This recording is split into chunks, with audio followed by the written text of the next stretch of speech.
One of the members come up to me and he asked me, he said, how you come in here and you first hunt 1 or 2 days and then you wind up killing the biggest buck we've killed hunting here 20 years? And I said, well, y'all made it easy for me. And he said, what do you mean? I said, well, see that map over there with all your stands marked on it? He said, yeah. I said, I just hunted where you didn't have a stand. What is your most memorable hunt? Whether it was a kill or maybe one that got away? Oh, I had a big one get away. I mean, real big. I'd killed a deer there before, a week before. And what it was is big cutover place, and then open woods. And I was hunting probably about, 30 yards off of the cutover, and watching trails and stuff where they were traveling. And I had shooting a compound bow in and everything. And I've been sitting there looking at a cutover for 3 hours.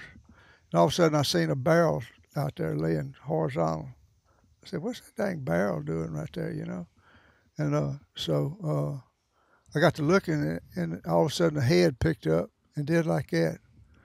Take all these horns and put them together, and it was about what he looked like. He was a monster. I guarantee you, a monster. I said, oh, and I watched him, and he looked around a little bit, and he stood up, and he looked even more impressive standing up. And he turned and started walking down the same trail I'd killed one on the week before that. And I said, I know how far he is. I'm fixing to kill him. I said, best lifetime buck right here. And he come in there, he got right, and I drew and I anchored. In the last minute, I checked my sight pin, and I shot him to be closer than he was, and I shot it right over the top of him. No, I shot the opposite way. I shot him further than he was. He was 25, and I thought he was 35, and I shot right over top. He wheeled back and never saw him again. I mean, a teetotal monster. You were telling us a story earlier, and I want you to tell the story again. Your big buck you've got over here hanging up behind me and Andrew, that you had access on a hunting club, and kind of helped him out with some stuff, and you were able to go in there and kill some deer. Can you tell us a little bit about just that whole story of how you got access to it, but again, how you ended up having a lot of success when a lot of the guys in the club weren't having success killing deer there? Yeah, I had a friend was in the club, and they was trying to raise some extra money for food plots and stuff, and he offered me a chance they were selling 10-day hunts for $300 a tag, and you get to hunt 10 days, not necessarily in order, and then you get morning hunts, and if you made a morning hunt here, you could even hunt the next time. That counted just one day. You could spread it out pretty good. When I went in there, I gave him $300, and I went in there and I killed some deer and turkeys. I spread it out through a turkey season too, but I killed probably my best ever. In fact, I know it's my best ever deer on that place during that time, and it was a 12-point because he had split bright tines, heavy deer, and I wanted to field quarter him and just bring the head and meat back to the camp, but the guy that I bought the ticket from, he wanted me to bring it to the camp, hang it up, and skin it there, and kind of show it off a little bit. But we was back at the camp, and one of the members come up to me and he asked me, he said, how you come in here and you first hunt 1 or 2 days and then you wind up killing the biggest buck we've killed hunting here 20 years? And I said, well, y'all made it easy for me. And he said, what do you mean? I said, well, see that map over there with all your stands marked on it? He said, yeah. I said, I just hunted where you didn't have a stand. And it was almost smart ass, but it really wasn't, it was true. Well, that kind of goes back to the hunting pressure. So where did you learn that at, I guess, what point of your hunting, I would say, career, of kind of staying away from where that pressure is and trying to find those pockets of where those deer feel the most comfortable? I think it's just, I'm not very smart, but I think it's just common sense. People in deer areas create pressure no matter where they at or how much they go or don't go. So I was just looking for a place nobody had been. Do you take that same approach on the public land when you were hunting public land a lot? Like if you started finding a lot of people sign at certain points of the season, you would kind of shift back into the different areas? Yeah, if I see a car, I go the other way or parked or something. Yeah. That's why I hunted so much long distance hunts, where you have to walk an hour to get to it. And walk an hour to pack out too. And packing out gets tough, but you could do it. Now, on the same topic of hunting pressure, how did you take your own hunting pressure into account when you're hunting areas? Because it sounds like you're so mobile, you're never hunting the same area very much. I'm So not. is that something you see as a big advantage for you? Yeah. It was very unusual for me to hunt the same place twice. I'd go in there when I think it was the very best. And then if I killed, I definitely wasn't coming back. If I didn't kill and I saw something, I might go back. But if I didn't see anything and didn't kill nothing, I wasn't going back. I knew I could find something better. So it's almost pretty much every place you went, it was the first time being in there outside of scouting it. Yeah. It was your first real sit every single time you sat down. And I hunted places that was really hard to get to. You had to really want to be there to do the effort it took to get there, too. Most bow hunters or hunters in general, they like the easy way out, you know.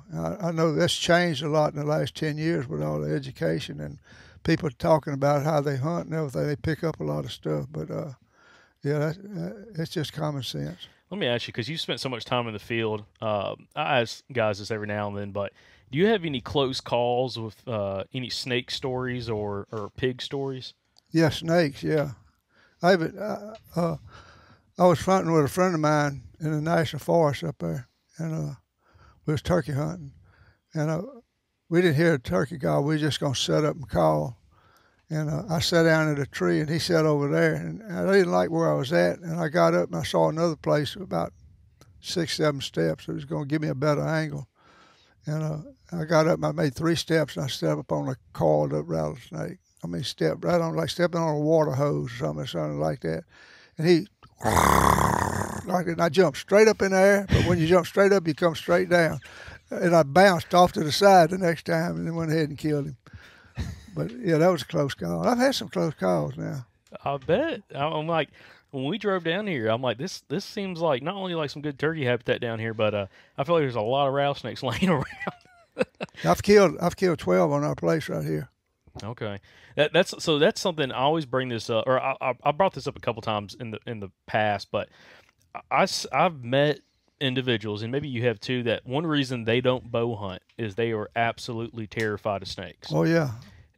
Do you? I mean, I've kind of just come to the point. It is what it is. I just don't even look for them. Like, don't let me know if they're there, and it just kind of it is. It's something I deal with when I have to. Yeah. And if you had to walk from here to that building over there, scared of snakes, it'd take you 10 times as long as it takes me to just walk to it.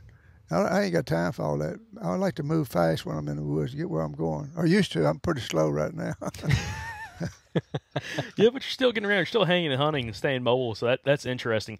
The now, kind of going back to the hunting, the woodsmanship, the sign reading.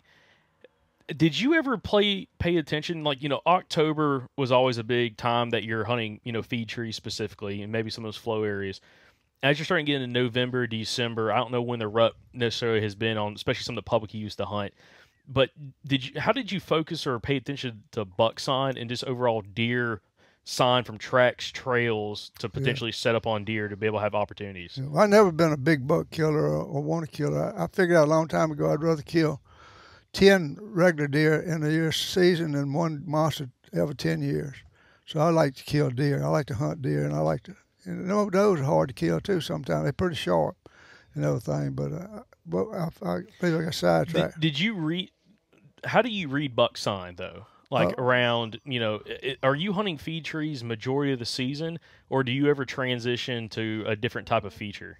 On your bucks, I'm not worried about those bucks, but what's going to attract those bucks?